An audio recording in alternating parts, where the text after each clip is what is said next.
Namo Amida Butsu, Namo Amida Butsu, Namo Amida Butsu, Amanda. Good morning. We are off of daylight savings and back to standard time, so I hope you've turned back your clock 1 hour. This being the first Sunday of the month, we'll have our Shotsuki service. Now read the names of those who have passed away in the month of November. So please burn incense in their memory at your home altar or obuchudan, or keep them in your thoughts as I read the names. In November, David Shiraishi, Kirk Akahoshi, Norman Satoshi Yagade, Tokuko Huffman, Kazuo Kosaka, Shigeru Oto, Ritsuko Nabeta, Dennis Morinaka, Yoshiko Nakamura, Akiji Ochi, Saichie Yamamoto, Albert Ichiro Saito, Tamayo Yoshisaka, Dick Toshio Hachisu, Fusako Matsui, George Terusaki, Sadako Ishizu, Asako Fuji, Kunio Kawamoto, Hiroichi Hiroshige, Max Barrett, Takeyoshi Ohara, Margaret Fumiko Terada, Hatsue Ueno, Sachiko Santo Higashi, Katsuyo Hamaguchi, Aiko Hamatake, Giichi Omori, Richard Ejima, Kimi Ikenoue, Fujie Sakamoto, Zensuke Sueyoshi, Chio Yamashita, Kiku Sueyoshi, Umeno Itami, Tora Azuma, Shigeru Matsumoto, Isao Nishiguchi, Iwa Furuya, Sonojo Samashima, Kiyoji Mayumi, Taira Hosaka, Shinobu Takeshita, Stephen Torio, Lillian Segawa, Nao Takeda, Motoji Yada, Hatsuno Tsuji, Asano Iguchi, Ikuku Sakamoto, Hamako Nakamura, Himataro Kawamoto, Masashi Ito, Yasuo Murata, Kanejiro Kondo, Mine Sugiyama, Ejiro Inoue, Kiyomon Shinden, Shika Matsumoto, Setsuko Mizushima, Sue Kato, Shinyemon Honda, Shintaro Morikawa, Tsugi Yamaizumi. Those are the loved ones who have passed away this month. It was difficult for me to read my son's name, and it's been about a year since he passed away. Last year, 2019, was a very difficult year for me. I had an operation in March, and it took a couple of months to recover. And during that time, my son had a diagnosis of pancreatic cancer. We were able to get him into an immunotherapy program, which he did very well for a few months. But in the last 2 months, things didn't go well. It wasn't enough, and he weakened, and he passed away on November 6th. I will talk about this experience in a later talk. This year, 2020, has also been a very challenging year. I don't think anyone expected that we would be separated for over 7 months and staying isolated from each other. We're in the middle of a pandemic. Infections, hospitalizations, and deaths are increasing. Our country is divided politically. The economy is down due to the virus. We can't do our normal business or social interactions. Children are not in school. We don't have family gatherings, important religious services, holidays, and we don't know what our foreign adversaries are trying to do. Even our post office is not working correctly. Misinformation is being given out, and we can't trust their government leader. Is anyone stressed out? At a time like this, Can the Buddha's teachings be helpful? Is it the time for hopes and prayers? Or can we do something? I think it's a time for introspection and insight into the problems and its sources. And we can make an effort to correct them.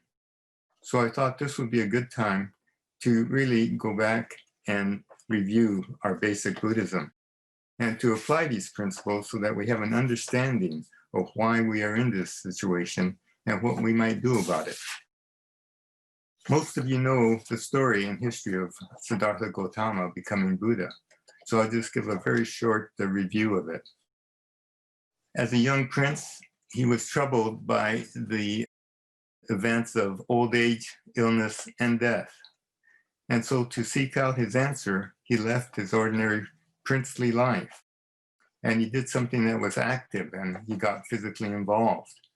He left his life of luxury and joined 5 ascetics who were doing these severe religious practices. And he mastered those practices, but he still found that he was no closer to truth. So he left that group and he vowed to sit under a tree until he resolved these issues. And what he did was he reviewed the history of the world, of the universe, and he reviewed the history of humankind.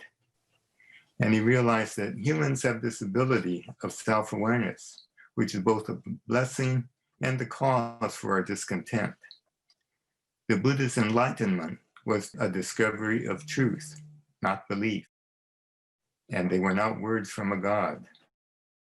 Let me tell you the story about the Buddha's enlightenment. After he was enlightened, he sat there in bliss. And a passerby came by named Upaka. And he saw the Buddha's aura. And he said, "Sir, are you a god?" And the Buddha replied, "No, I am awake." And Upaka said, "Oh." And then he traveled on. He wasn't interested. He sensed that the Buddha was special, but he continued on his way, not awake, still unconscious. And his life didn't change. The 5 ascetics who thought that the Buddha had quit and left them returned, and they saw his aura, and they realized that something had happened. They realized that he was enlightened, and they became the first disciples, unlike Upaka. So as we seek truth to alleviate our troubles, how do we respond to the Dharma? Are we hearing the Dharma, or are we responding like Upaka? You know, these days there are very good writers and books talking about improving our condition. There are things on YouTube, lots of things to help us improve our lives. And we might think that the Dharma is too complicated or too deep. So what will we do? Listen to these other teachers or listen to the Dharma of the Buddha? The Buddha's Dharma has helped people for over 2,500 years in various countries and in various times. And it aligns with science. It's based on reality. It's not on about a reality show. The Buddhist truth accords with science. It's based on experience of reality and not a reality show.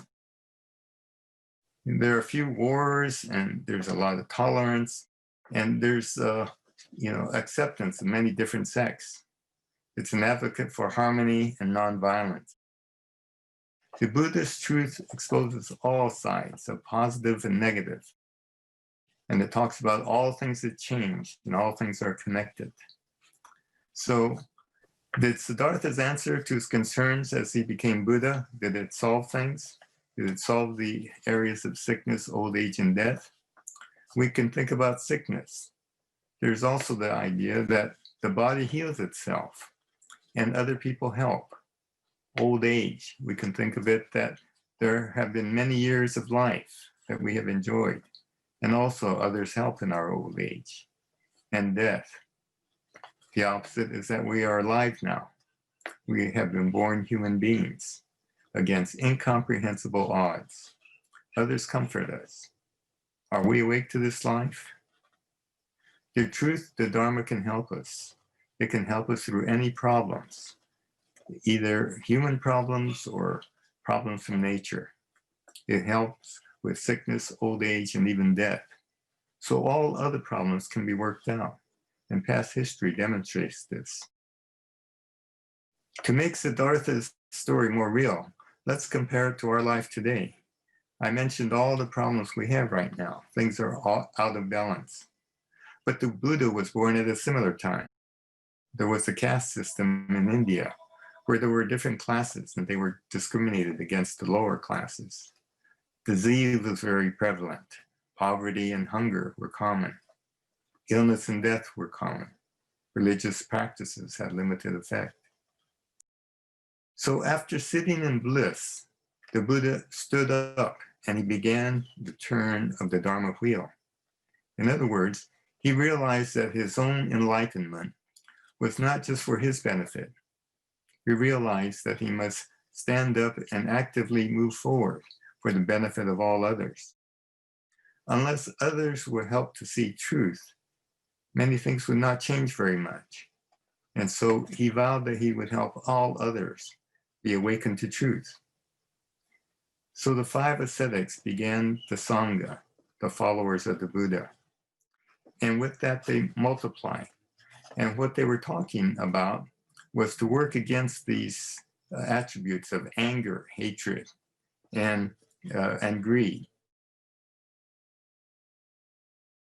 With the Sangha, they were working against anger, hatred, ignorance, and greed. And they would increase the community or the Sangha to work toward harmony and kindness, compassion.